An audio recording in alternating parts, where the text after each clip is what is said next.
Hi, welcome to this lecture on mathematical methods for biologists.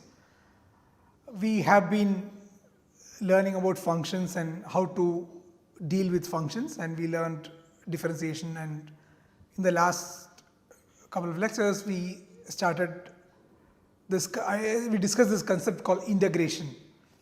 What does it essentially mean? It means that if we know the slope of a function, if we are given a slope of a function, can we get the function itself? So that's what we discussed in the last lecture. We started discussing in the last lecture or so, that given a slope, how can we start thinking about the function itself? So the title of today's topic is integration rules, and the question that we will answer in this lecture is, what are the standard rules one should know to integrate a function? If you want to integrate a function, which is then what are the standard rules one should know? So what we learned is that if we know the derivative of a function, can we say something about the nature of the function itself? And that is integration. And if we know the slope of a curve, this is the same thing in other words, is that if we know the slope of a curve, can we say something about the nature of the curve itself? So that is the fundamental basic question that we are answering, or that is what integration help us to answer. And we said that integral is like an antiderivative. This is if you have dy by dx is m, where m is a constant and m is our slope, we can integrate this equation and get y. So known dy by dx, we can integrate and get y. That's what we can, and we saw that if dy by dx is m, we can write dy is equal to m dx. Integrate on both sides. Integral of dy is y. Integral of m dx is m is a constant, so I can take outside. Integral of dx is x and plus c, where c is an arbitrary constant. So this is something we learned. So there are some questions that might come to your mind. When we say that when we say integral dx is x, what does that mean? This is some question that we will answer. We will think about it. We will think about this later in the courses, but this is something you should know, the integral of dx. If you integrate dx, this is x. This essentially means that if you find, when you say integral dx, this is 1 times dx, and 1 is a constant, and integral of 1 is like x plus a constant, of course. So there is x plus integration of 1 is x plus a constant. So this is something we saw. Instead of 1, you could have 3, then you will get 3x plus a constant, and so on and so forth. Now in general we got y is equal to mx plus c, where c is an arbitrary constant and m was the slope. Now instead of a straight line, if we have a curve, if our slope itself was dependent on x, something that we have learned earlier, that for many functions, if we have x square, x cube as functions, we know that, so if our function is x square, we know that dy by dx is 2x. So now we could think of the opposite, the other way, that is, if we are given the slope m of x as 2x, can we get y? Right? If we are given m of x equal to 2x, what is y? In other words, we have y is equal to x square divided by 2. Y has a derivative 2x, and dy by dx, which is our m, will be 2x divided by 2, which will be x. In other words, we have the slope, which is, if we know the slope, which is x, we have to figure out that the integral of this is essentially x square by 2. The only thing is that we could have a constant here, some other constant, doesn't matter. Even if you have a x square by 2 plus a constant, the derivative of this would be x. So this is something that we know. If we think of our slope function, the slope function is x, if we integrate x, we should get x square divided by 2. Similarly, we know that if we had our function as x cube, if we had our function as x cubed, we know that dy by dx, which is our slope, which is m, which is 3x square. So we know that if this way, if we have m is equal to 3x square, the y is x cube. So this is something that we know. And so if I integrate m, which is the slope, I should get x cube plus a constant. Everything is up to a constant, because as we said in the last class, we cannot determine, if we add a constant, things don't change. So we can if we differentiate x cube, you will get 3x square, and if we integrate, we should get x cube.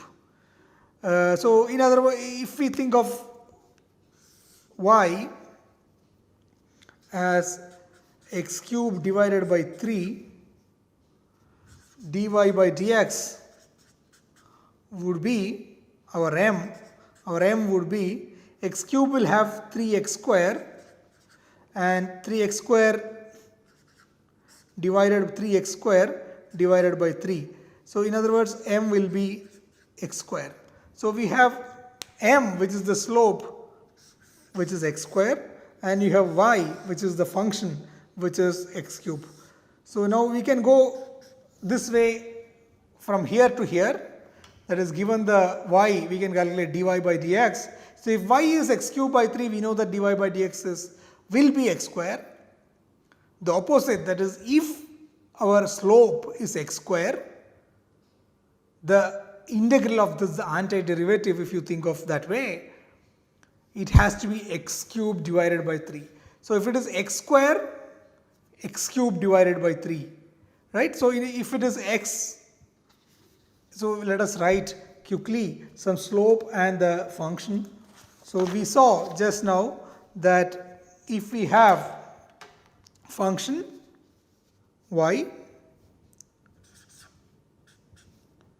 if the function is x square divided by 2, the corresponding m will be x. And if we have the function x cube divided by 3, the slope will be x square. So this is something that we saw, that is,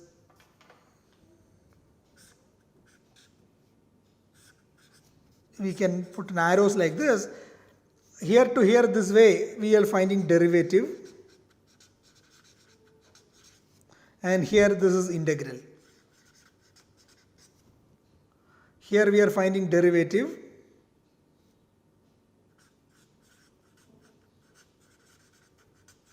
and this way it is integral. So if I integrate x, I should get x square divided by 2. If I integrate x square, I should get x cube divided by 3. So since we already know that this is, what is the derivative of function, we can think of the inverse, the antiderivative, as the integral. Therefore this rule will emerge that if y is equal to x power n in general, dy will be, if we have dy by dx as x power n. So this is a mistake here. It should be read as dy by dx is x power n. So let me explain here. So if we have dy by dx as x power n, so if we have in general, so we saw this, that is, if we have dy by dx, that is our m, which is dy by dx. If this is x power n, and the y will be x power n plus 1 divided by n plus 1. So this is the rule. So this is, I can substitute here. I have x cube and then I have x power 4 by 4. I can have x square, then I can have x cube divided by 3. I can have x, then you have x square divided by 2. So this is the rule that we should know. That is, if we integrate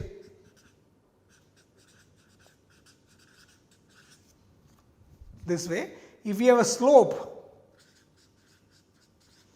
if the slope is x power n, the function will be x power n plus 1 divided by n plus 1, where n is any number. So n could be like even 0.5. So this is the rule, that first rule that all of us should remember if we want to quickly do the integral. If you want to remember a rule, this is the rule to remember. One of the rules to remember, that if you have a integral, if the dy by dx is x power n, then x power n plus 1 by n plus 1. So in other words, this can be done in different ways. Now we can think of x power n plus, in the sense of x power n, we could have a constant. So let us take a different number. So let us take, instead of x square, let us take 3x square. So let us take, if we have a m, which is dy by dx, is, let us say, 2x square. Then I can write dy is equal to 2x square dx. I take dx this side. Then I integrate on both sides. So I will put an integral sign here. Integral, integrate.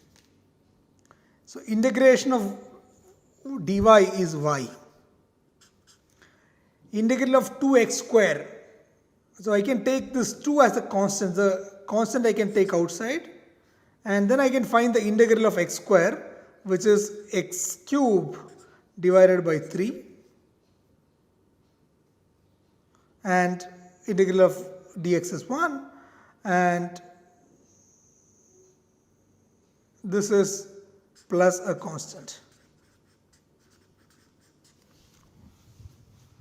So in other words, if I have a constant times a function, I can take the constant outside and find the integral of this function. So this is my constant, which I keep as it is, and this is my function. So this was my constant 2, which I kept as it is, and this was my function x square, which will have an integral x cubed by 3, and the function 2, the constant 2, will remain as it is.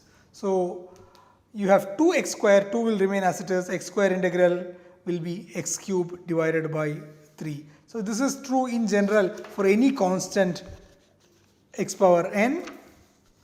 So let us say instead of this, you have m, which is dy by dx, which is equal to k x power n in general. So k is a constant, x power n is my function, and y, so dy is k x power n dx. I put integrate on both sides. So here it is y is equal to, integral of dy is y, k times integral of x power n dx. So integral of x power n dx is x power n plus 1 divided by n plus 1 plus a constant. So this is in general, we could remember that k could be any constant, k could be half, k could be 2, k could be 7, k could be anything, and this is the formula to apply. If we apply this idea, we would get the integral of this function. Let us quickly do, taking k as a fraction. So let us apply this when, let us say we have m is equal to dy by dx is equal to let us say x square divided by 2.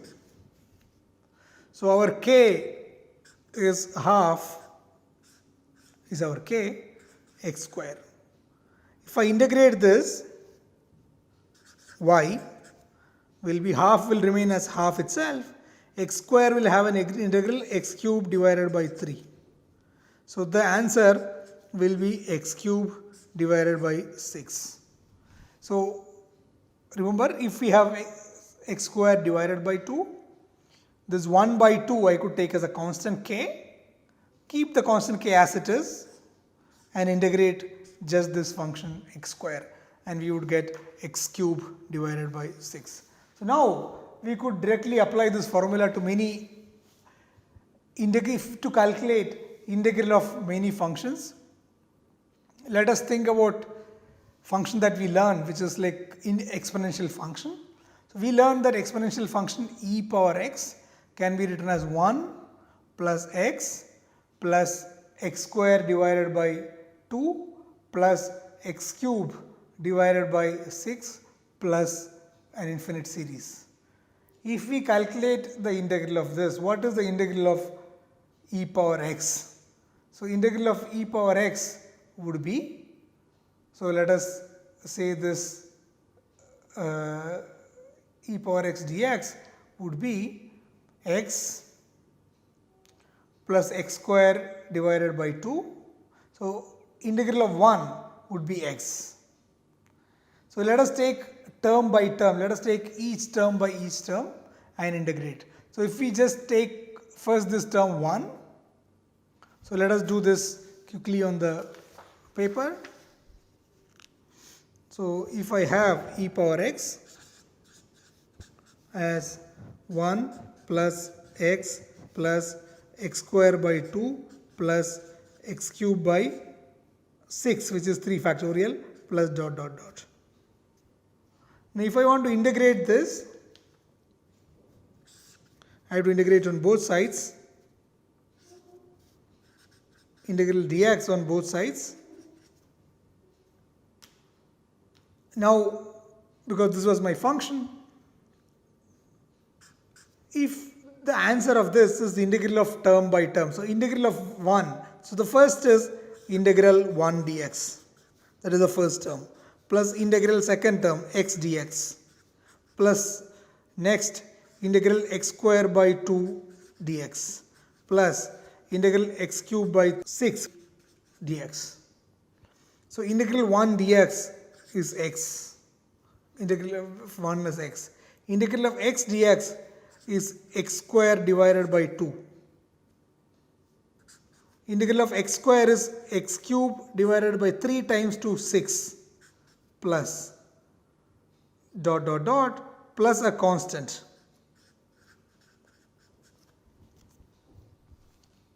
So this is my integral. If this is my m, if my m is e power x, this is my function y.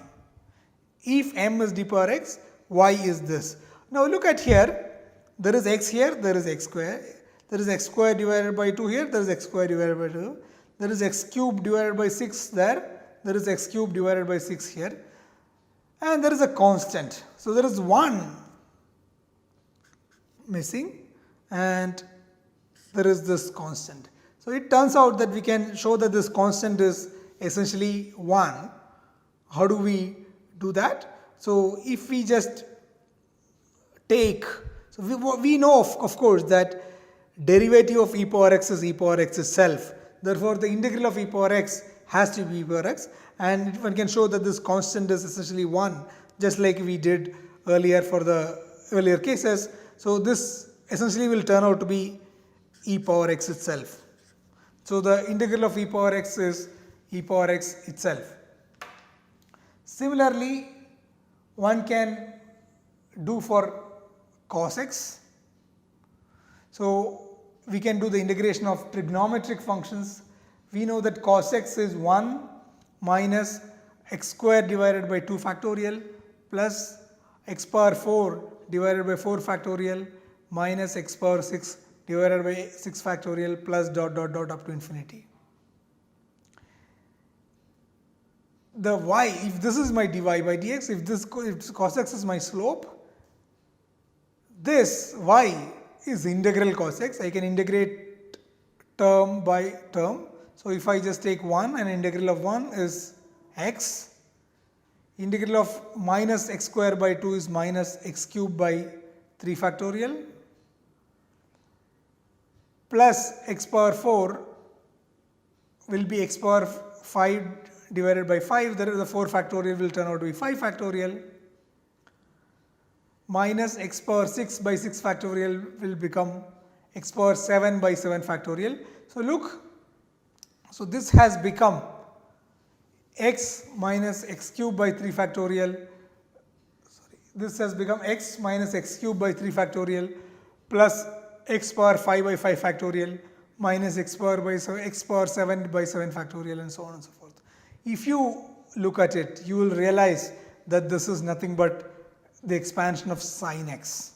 So integral of cos x will be sin x, and we already know that the derivative of sin x is actually cos x. So by doing this way, we can get the derivative of the we can also do this of the trigonometric functions for each of this, for any function that you like.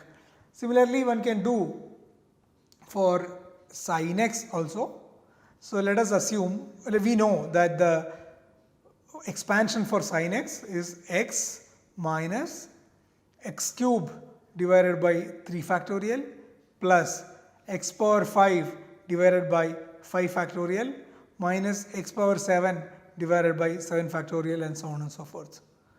So if the slope is sin x,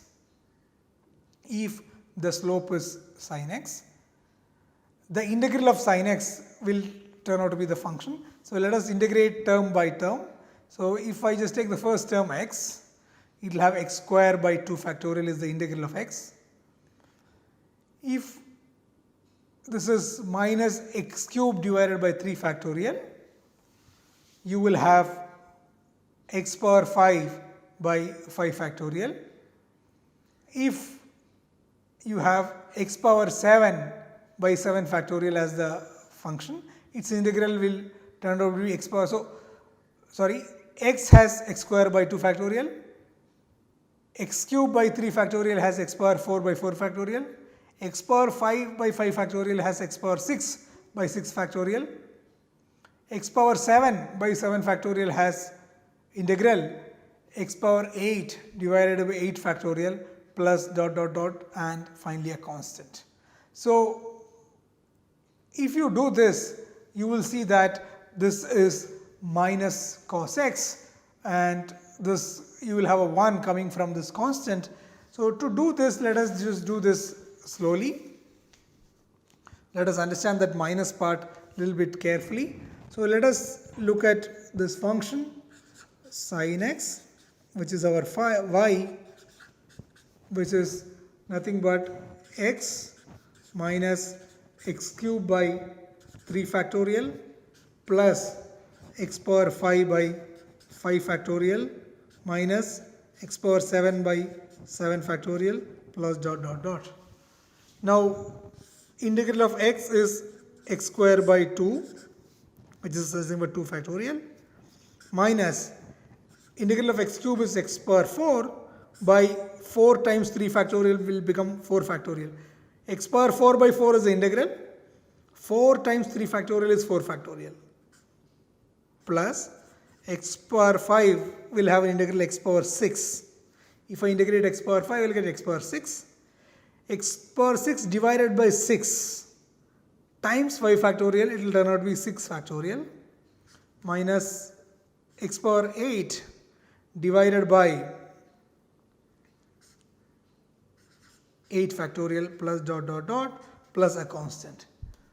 Now if we look at term by term, this term